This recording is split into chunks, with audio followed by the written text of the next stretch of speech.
Hi and welcome.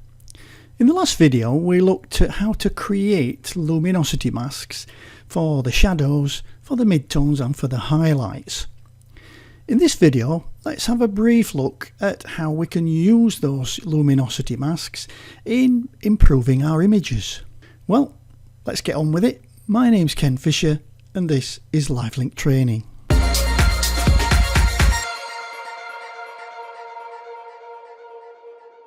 Well, here we are with an image and let's see what we can do with it. Now, the first thing I need to do is to create the luminosity mask. Now I'm not going to do that from the start. I've got an action that does that for me and I'm just going to click the go button. And what that's going to do is create all the masks for me. And you can see now in the channels panel I've got brights 1, brights 2 and brights 3, darks 1, darks 2 and darks 3, and then midtones 1, midtones 2 and midtones 3. Now you can actually keep going with this. We stopped at 3 in the last video, but if you want to you could just keep going and do a brights 4 and a brights 5 and you could make the mask even more and more targeted and restricted. But for this demonstration 3 should suffice. Right, okay. So now what I'm looking for when I'm trying to choose a mask that I'm going to use is which part of the image do I want to edit.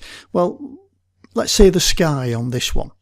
Now what you need is a mask where you want the adjustment to happen to be white and black where you want it protecting. So in this case I want the sky to be white and the castle and the trees to be as dark as possible. So if we have a look at these, so the brights and the brights 2 and the brights 3 don't really cut it. In fact, the best one is the blue channel, obviously, because this is a nice blue sky.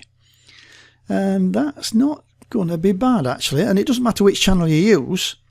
So I'm going to do control, hold the control key down, and you'll see that little hand with the little square round right at the bottom of it. And that, if I click, that'll bring that back as a selection. Right, now I need to click back on the RGB thumbnail and then get back to my layers panel. And now I'm going to put on, let's say a curves adjustment layer. We'll try a curves to start with.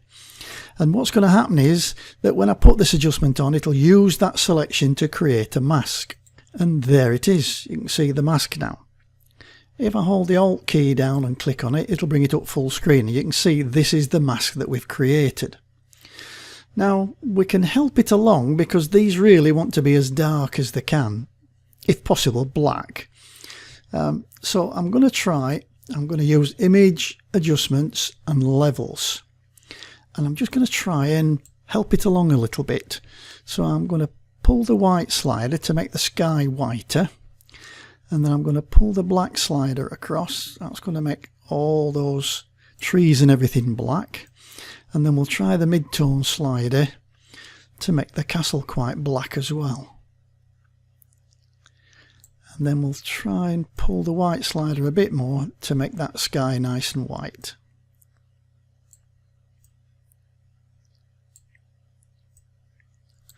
And that's probably okay. I mean, if I've got the time, I could paint black in all these areas. But for this demonstration, we'll class that as okay. Okay, now I'm going to hold the Alt and click on the mask again to put the mask back.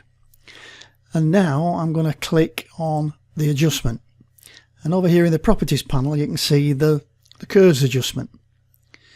Now what I'm going to do is click and drag that down a little bit, and you can see that it's affecting the sky. Well, if I do it really, but you can see it's affecting the sky more than anything else, and it's showing through all the windows and everything.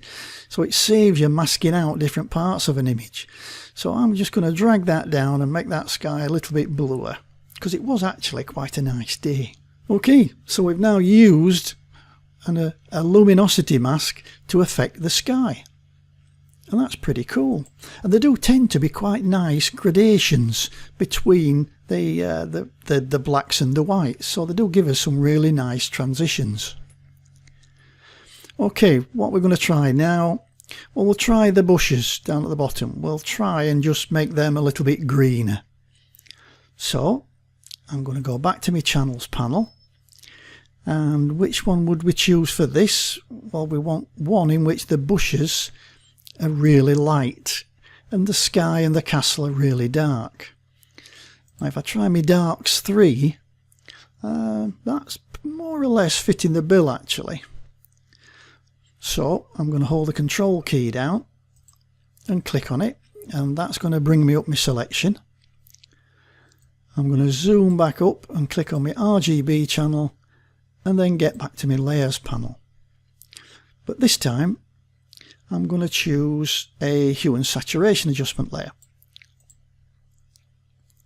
And now we can see that the mask's been put into place. But again, I can probably help it a little bit, so I'm going to hold the Alt key down and click. And I'm going to use a levels adjustment layer again.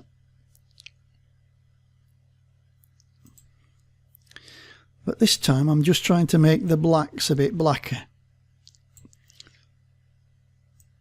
So I'll just pull those whites a bit more. A bit of a mid-tone just to drop down that castle where I can to make it black. Okay, I think that'll do. And then click OK. And I'm holding the Alt key down and clicking the mask again to put the mask back.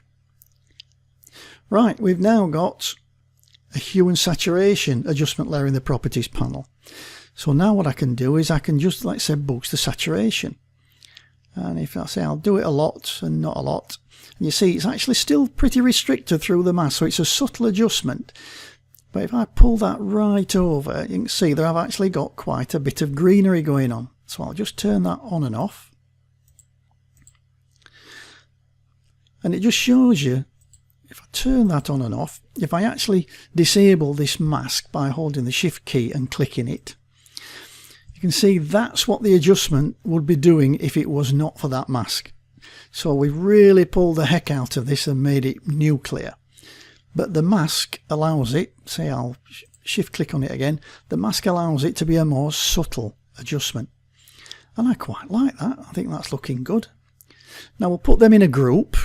So I'm going to Shift and click on the second one and then do Control or Command G if you're on a Mac.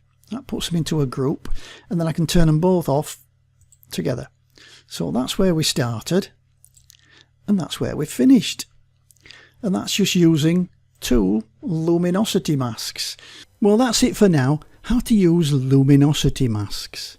I hope you found this video useful, and a compliment to video 1, which was how to make them.